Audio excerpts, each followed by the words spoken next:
Flyers lose this one to the Islanders 4-0, an absolute stinker back here in Philadelphia. Welcome in a post-game live presented by Curado Insurance. Ashlyn Sullivan, Scott Hartnell, Al Morgani here with you. And I know what you're thinking at home. How can you go from Friday, big emotional win over the best team in hockey, to this a game later? It makes no sense, and this is the inconsistency that we say is going to plague this Flyers team because they can't seem to get it right with this.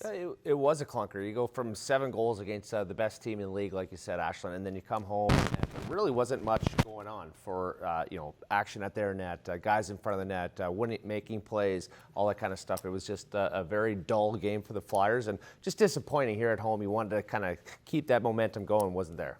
Yeah, from a fan's viewpoint, watching at home, whole day of cold, snow, everything, come to this building. You wanted to follow up that Colorado game. It was a great opportunity. A lot of eyes on the team right now to go in and take advantage of that. But it's been a team that, I guess the good news is they respond well when they don't play well usually, although after that big win against the Ducks, they had some problems afterwards. But, the Islanders came in, played a perfect road game to come in and play like that. Good goaltending, and the Flyers didn't take advantage of the few opportunities the Islanders gave them. Yes, the track record after a big win is normally like this so far this season. The only good news is after a really bad loss, they have a really good track record the next game. So it's a bit of a roller coaster, but one thing we do know, the Flyers cannot solve Sorokin. He is our GMC Performance Player of the Game, not just for this game, for his entire career against the Flyers. A .944 save percentage against this team. The Flyers once again couldn't solve him, Scott. Stupid good. 5th career shutout versus the Flyers. And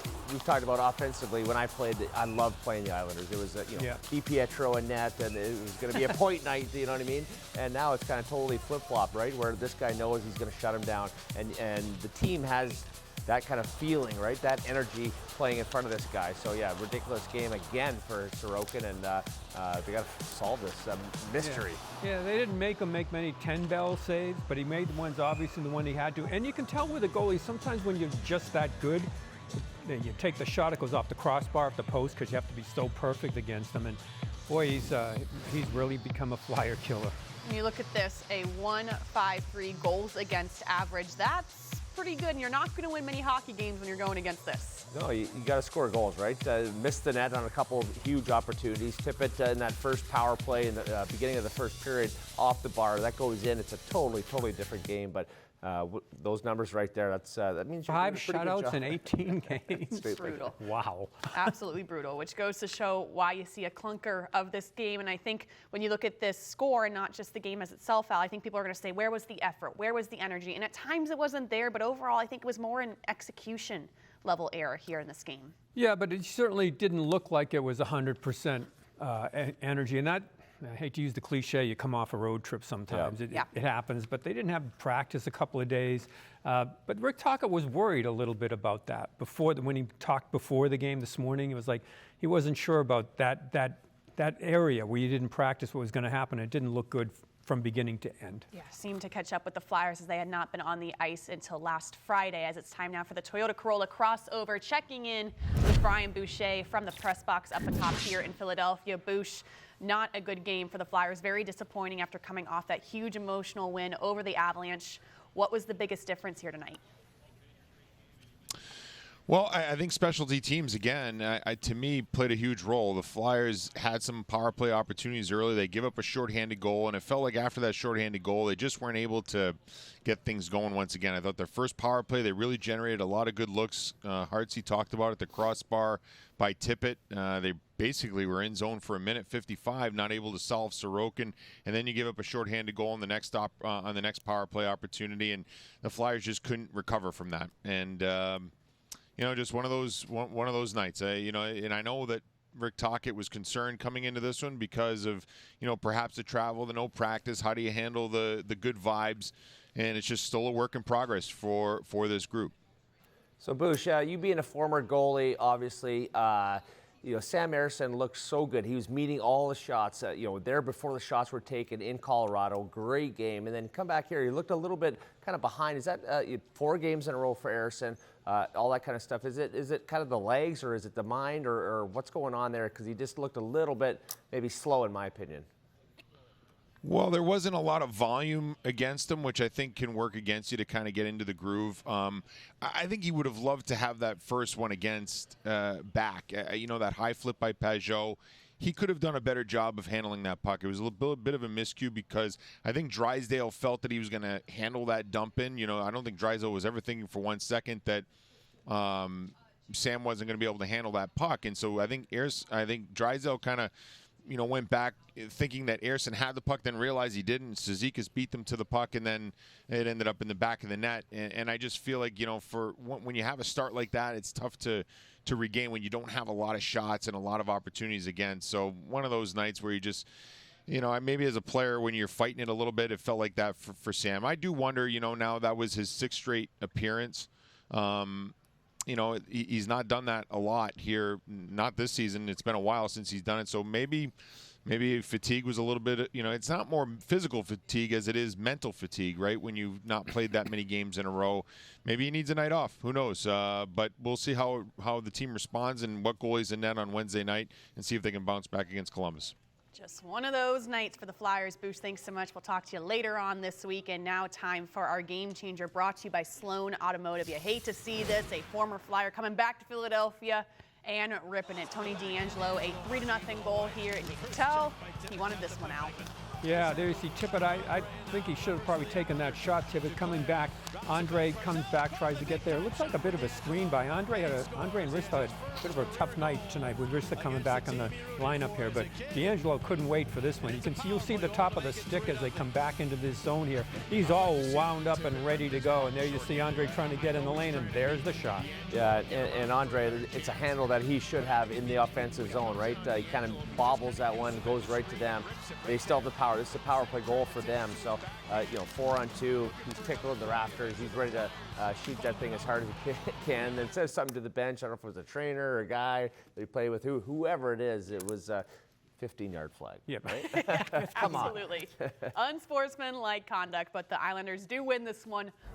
Thanks, everyone. Now time for our electrifying moment, brought to you by your local Tri-State Toyota dealers. Matthew Barzell, 2-0 goal here, but the amount of time the Flyers were on the ice stands out here, Scott. Long shift, your brain goes dead, your legs are dead, and you're just standing around looking at it. There's really nothing you can do about it. You try and get sticks on. There's Sanheim, he's following his guy out there. George at the point, and just a beautiful shot pass, and I think it went off his skate here and in, but counted nonetheless. Yeah, it counts. You're in the right place, get in front of the net there, and you're right. I mean, Dvorak was there over 2 minutes on that shift. It's a second period, so it's really tough to get off there, and you take advantage of it. The Islanders, give them credit. I mean, they got a lot of heat from their coach the previous game. I thought they played a pretty tight road game coming in. They've got the goaltending, obviously, but they came in and they worked out very hard after getting really scolded by Patrick Waugh the previous game. Yeah, a great road win for the Islanders and a disappointing loss for the Flyers as we go downstairs to the Flyers locker room to hear from Trevor Zegras.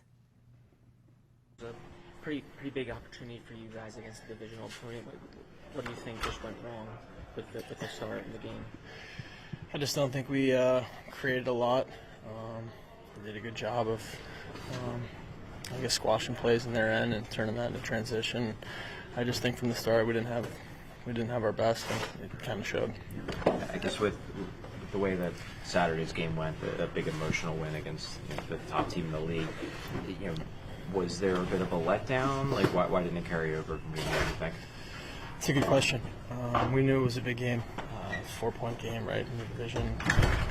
We just kind of came out and thought it would be easy, I guess, and they played a good game, and like I said, didn't give us much, and just wasn't our best tonight. How do you feel where you're at right now? I mean, I think you can always be better. I think we're pushing for that each and every day, especially as a group, and I don't think you can ever be satisfied when you're playing in this league, and that's usually my mindset. I know you had, obviously you were looking forward to that Anaheim game for a long time. Has it been tough to get up maybe emotionally a little bit since then? I don't think so. Like I said, I think that was just one game that was maybe a little bit different, but I feel pretty much the same. Just didn't have it tonight for the Flyers, and you look at the difference in those games as we look at the difference in Sam Ersson. I think that's a great summary of why these games are so different. Sam Ersson starting a lot of games in a row because of Dan Vladar being injured, played fantastic on that road trip, to the point where we're talking in pregame saying he saved his job. It's back to 1A, 1B. But the narrative on Ersson is inconsistency, Al. Yeah, and if you're playing against Sorokin, not that goalies want to play 1 against 1, but you know you got to be pretty darn good. And when you let that mistake there, Scott, that flip in, the high flip that leads into that great pass by Cizikas, and Boucher mentioned that's a tough way to start the game against Sorokin. Yeah, just tricky all around. You'd love to see him just kind of stop it and then set it up for his D-man. Bobby Brink goes in there, stick's not on the ice, stick on puck defensively. He's a forward going back as a D-man, shorthand or on the power play. And this is another one, shorthanded, bad handle by Andre on the offensive blue line, and just a good puck moving here by a good team, right? And, yeah. And I'm a little more disappointed just how big this game was. Islanders are heady of the standings.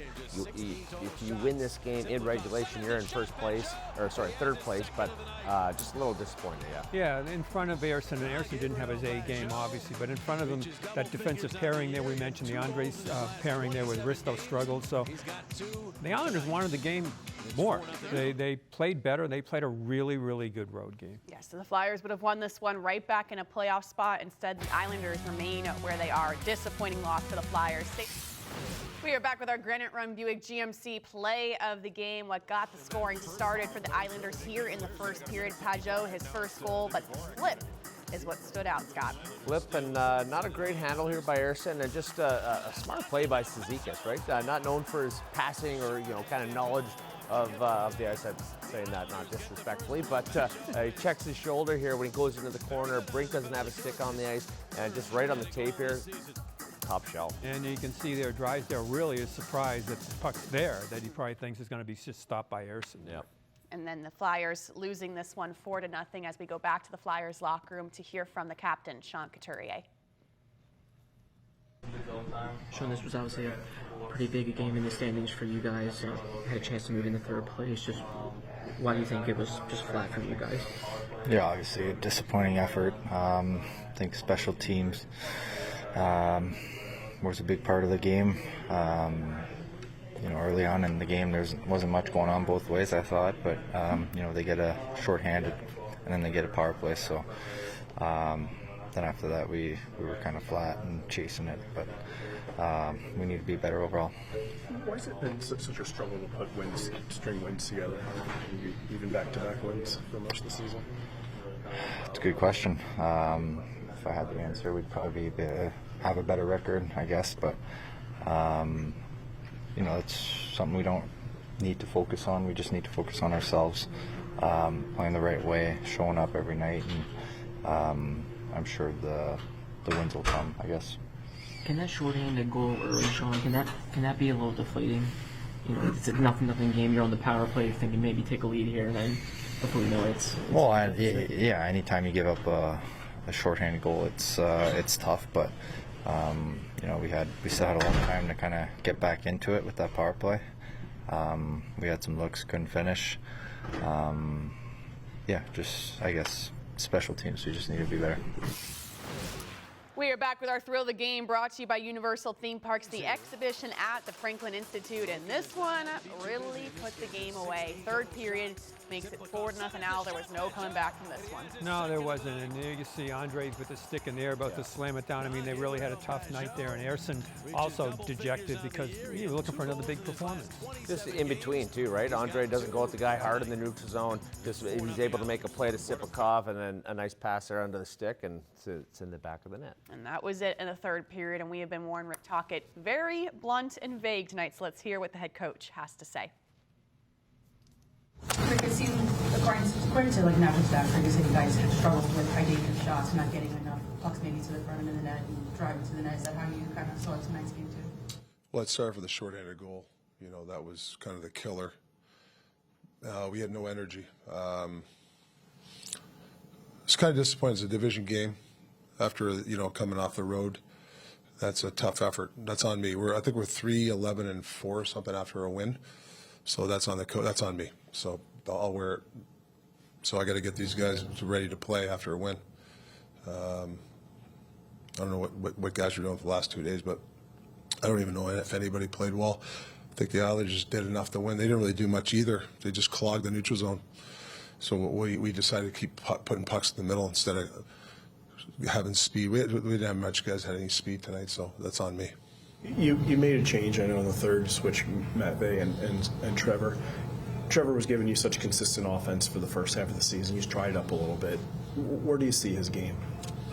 Yeah, it's been slipping. It's not just tonight. I think there's a bunch of games lately. It looks like he's not pushing the pace. He's kind of waiting around. I think it was. I mean, he like a bunch of our guys. Our second guy was, we call it second quick, and our second guy was nowhere to be found. You know, the first guy goes in, then you need your second guy to go in there and look for a puck or a body, and we're late. And Trevor's been like that for a while now, so he's got to start to step up and push the pace. Was the lack of energy, and was that surprising, just given you guys, I know it's a long road trip, but you guys have 2 days off. I know we talked this morning about rest and rust. Why do you think that was? I don't know, because, you know, you got to handle prosperity.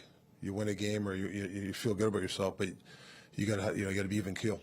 So, you know, and to be a really good team or a good team, you have to handle prosperity. You know, you got to let the game go, even though it's a good game for you. Let it go, and get your business hat out for the next game. And obviously, we didn't. Not a good track record for the Flyers after a big win. History shows at least this season, this is what happens after that big win. Talk says it's on him, but calling out the entire room, saying no one played well. Maybe you can make the argument for Tippett at times, but he's right. No one played well, and I got to think that's a shot to everybody. Yeah, and what he said about Trevor Zegras, right? Yeah. His game's been slipping the last little bit, and you know, for me, it's how they respond going forward, right? Yeah, you got back-to-back games coming up Wednesday, Thursday. You need to have a response from the crew, from the group, not just one guy. One guy can't win a game here for the Flyers. You have to have a team effort. It takes all 20 guys to win games for the Flyers. They're not skilled enough to outskill teams. They got to work, and they didn't work tonight. Yeah, and I disagree that it's on the coaching staff. I mean, to me, Scott, you've been there. You got team leaders that, you know, this is a big game to come in and have the kind of effort that you need. I mean, at least they're owning their effort level. They're, you know, everybody's owning that. That wasn't good enough. But I don't know what as a coaching staff. I mean, unless you want to start benching people, but they're so thin at some places. I don't know how that works.